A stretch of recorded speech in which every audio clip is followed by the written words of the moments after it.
जय माई की मित्रों, 15 जुलाई 2026 आषाढ़ शुक्ल प्रतिपदा से गुप्त नवरात्रि का आरंभ होने जा रहा है और इसी अवसर पर सूर्य दक्षिणायन भी होगा और कर्क की संक्रांति भी। हालांकि 14 तारीख शाम से कर्क की संक्रांति लग जाएगी और शक्ति साधकों के लिए ये जो 9 दिन का समय होगा ये बड़ा महत्वपूर्ण होगा गुप्त नवरात्रि का। गुप्त नवरात्रि में कई प्रकार की साधना साधक करते हैं, अपनी अपनी जिज्ञासा और विवेक के अनुसार कई लोग करते हैं, लेकिन जो लोग शक्ति साधक हैं या गुरु परंपरा से जुड़े हुए हैं तो वो गुरु परंपरा के अनुसार ही अपनी साधनाएं संपन्न करते हैं। और जो लोग पराशक्ति परिवार से जुड़े हुए हैं तो उन सबको मैं कहना चाहूंगा कि ये जो गुप्त नवरात्रि है इसको बिल्कुल भी व्यर्थ मत जाने दीजिएगा, क्योंकि वैसे भी ये जो समय चल रहा है, संक्रमण काल चल रहा है, बहुत कठिन समय है।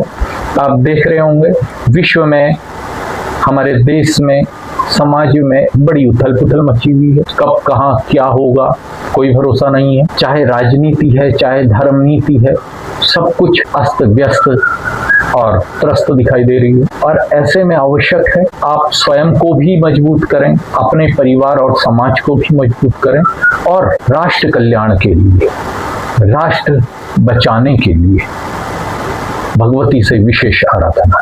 मैं आप सबको आग्रह करूंगा, नवार्ण मंत्र की साधना आषाढ़ की गुप्त नवरात्रि में आप सभी करें। 15 तारीख को बुध पुष्य योग भी है। बुध पुष्य योग में अगर आप अपनी आर्थिक स्थिति के लिए, अपनी समस्या समाधान के लिए कोई कार्य अनुष्ठान करते हैं तो निश्चित रूप से उसका प्रभाव आपको देखने को मिलेगा। 15 तारीख को विधिवत कलश स्थापना, देवी माँ का षोडशोपचार पूजन कर लीजिएगा। अष्टभुजी माँ दुर्गा की आपने आराधना करनी है। संकल्प में आरोग्य, ऐश्वर्य, राष्ट्र कल्याण, समाज कल्याण का संकल्प आपने लेना हो। देश में जो स्थिति है, युवा जिस प्रकार से परेशान है, बेरोजगार है और युवाओं के चक्कर में उनके माता पिता परेशान हैं। चंद नेता अपने स्वार्थों के लिए देश की अर्थव्यवस्था को चौपट करने में तुले हैं, बहुत बड़े देशभक्त और राष्ट्रभक्त बनते हैं। जिस प्रकार से आप देख रहे हैं कि भ्रष्टाचार के नए नए केस उजागर हो रहे हैं, ये अत्यंत निंदनीय है। राम के राष्ट्र में ये सारी घटनाएं शर्मनाक करने वाली हैं। जो देवी देवताओं को छोड़ने को तैयार नहीं है तो मनुष्य को कितना छोड़ेंगे आप समझ सकते हैं।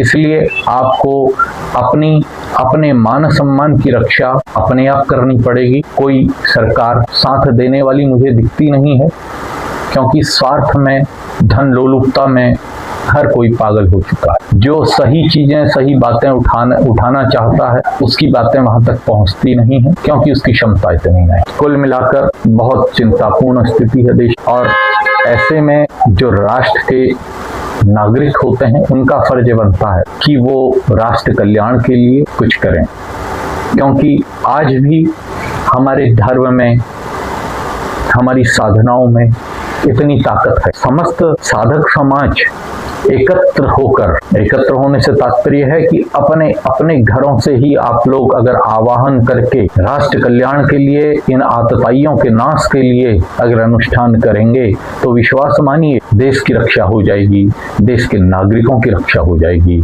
इस देश के मान सम्मान की रक्षा हो जाएगी। और जब देश का मान सम्मान बच जाएगा तो हमारी स्वतः ही रक्षा हो जाएगी। वरना जिस प्रकार से महंगाई बढ़ती जा रही है, जिस प्रकार से चीजें निकल के आ रही हैं, बहुत व्यथित करता है। पुनः आग्रह है, इस गुप्त नवरात्रि में नवार्ण मंत्र का विशेष अनुष्ठान आप सबको करना है। कम से कम 1 लाख जप का संकल्प प्रत्येक व्यक्ति ने लेना है और उसमें देश समाज की रक्षा, आपकी रक्षा और कल्याण का संकल्प अवश्य जोड़िए। 15 तारीख के दिन कलश स्थापना, माँ देवी की पूजा के साथ इस कार्यक्रम को आरंभ कीजिएगा। सबसे पहले कवच अवश्य कर लीजिएगा ताकि आप सबका रक्षण हो, आपके परिवार के सदस्यों का रक्षण हो। ये बच्चे हमारी संपत्ति हैं, इनकी रक्षा आवश्यक है।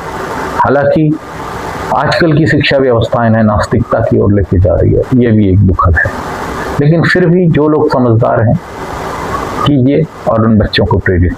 कवच करने के पश्चात नवार्ण मंत्र का संकल्प, विनियोग, उसके न्यास ध्यान के साथ या तो आप ये अनुष्ठान रुद्राक्ष की माला से करें या हल्दी की माला से। हालांकि हल्दी की माला से माँ बगलामुखी का अनुष्ठान होता, लेकिन यहाँ पर हल्दी की माला मैं इसलिए आप लोगों को बता रहा हूँ क्योंकि इस समय परिवार, समाज और राष्ट्र रक्षा की बात है। और अगर अनुष्ठान में कहीं पर आपको कोई समस्या है, कोई दिक्कत है, तो मुझे आप व्हाट्सएप के माध्यम से मैसेज जरूर कीजिएगा, आपको तुरंत उसका समाधान मिलेगा। और ये अनुष्ठान पूर्ण करने के बाद इसका दशांश हवन पूरे परिवार के सदस्यों के साथ अवश्य कर दीजिएगा और इसका फल देवी माँ के वाम हस्त में दशमी के दिन अर्पित कर दीजिएगा। और जिस दिन इस अनुष्ठान की पूर्णाहुति हो उस दिन एक नींबू, लौंग और कपूर की बलि माँ को अर्पित अवश्य कर दीजिए। माँ सबका कल्याण करे। जय माँ।